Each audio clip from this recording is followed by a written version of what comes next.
Баршаңызға қайырлы күн қыздар. Бүгін сіздерге айраннан блинчик жасаудың құрамымен бөлісетін боламын. Ол үшін менің видеомды соңына дейін көріңіздер. Ең алдымен айранымыздың үстіне 2 жұмыртқамызды, майымызды құйып жақсылап араластырып аламыз.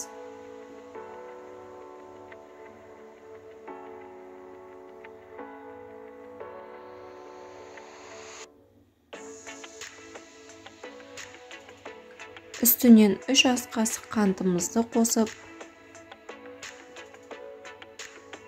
1 ас қасық содамызды қосып, араластырып аламыз.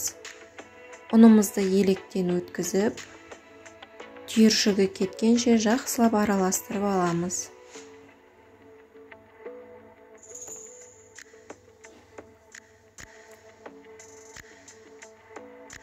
Үстінен қайнап тұрған суымызды құйып араластырамыз.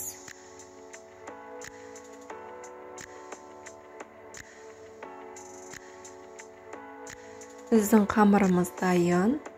Осындай сұйық болып шығуы қажет. Енді табамызды қыздырып, үстін майлаймыз. Үстінен қамырымызды құйып, осылай пісіреміз. Табамыз міндетті түрде қызып тұруы қажет.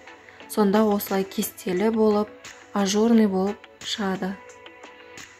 Біздің құймақтарымыз дайын, астарыңыз дәмді болсын. Менің каналыма тіркеліп лайк басуды ұмытпаңыздар.